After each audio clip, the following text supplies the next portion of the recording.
Īsais. Īsais. Es esmu īsais. Kā Romas imperators līkiem pilsonību piešķīra. Ja esat lasījis grāmatu Baltika, kas izpostīja Romu, jums noteikti mainījusies arī dzīves uztvere. Ja kādreiz Eiropā sastapāt kādu latvisku vārdu, tad vienkārši pie sevis pasmaidījāt, kur tie mežoņi latvieši, kas caur mežiem 2000 gadus gāja uz Baltijas jūru, un kur Eiropa. Tagad tas ir mainījies.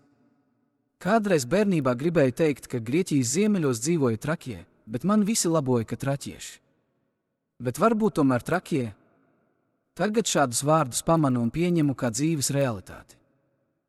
Tā sagadījās, kad uzdūros stāstam par vislabāk saglabājušos romiešu militāro diplomu, kuru izraka savas upē Horvātijā 1997. gadā. Diplomu izsniedza imperators Vespasiāns 71.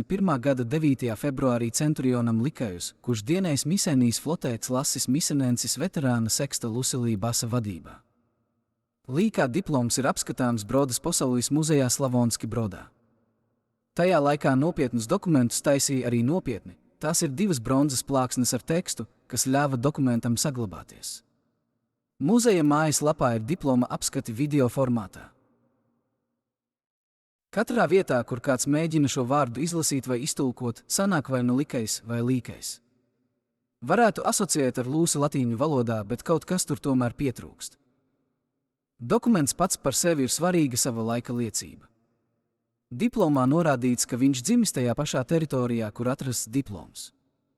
Viņam, viņa bērniem un viņa pēcnācējiem piešķirta pilsonība.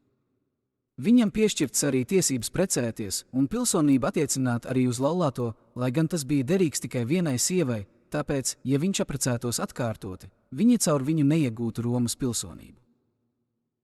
Kopumā ar šo varētu līkā stāstu arī izbeigt un ļaut visiem pierādīt, ka te tomēr ir domāts kaut kas cits. Ir tikai viena problēma. Labajā pusē esošajā plaksnītē ir iegravēti 7 liecinieku vārdi. Ja jūs apskatīsieties uz šo attēlu, jūs lejā pamanīsiet, ka viens no lieciniekiem ir atzīmēts kā letensis. Tulkojumā no latīņu valodas latviešu. Dokumentu parakstīja kāds cilvēks, kuru speciāli atzīmēja kā latviešu pārstāvi. Dzīvojiet tagad ar to. Grāmata tavā telefonā.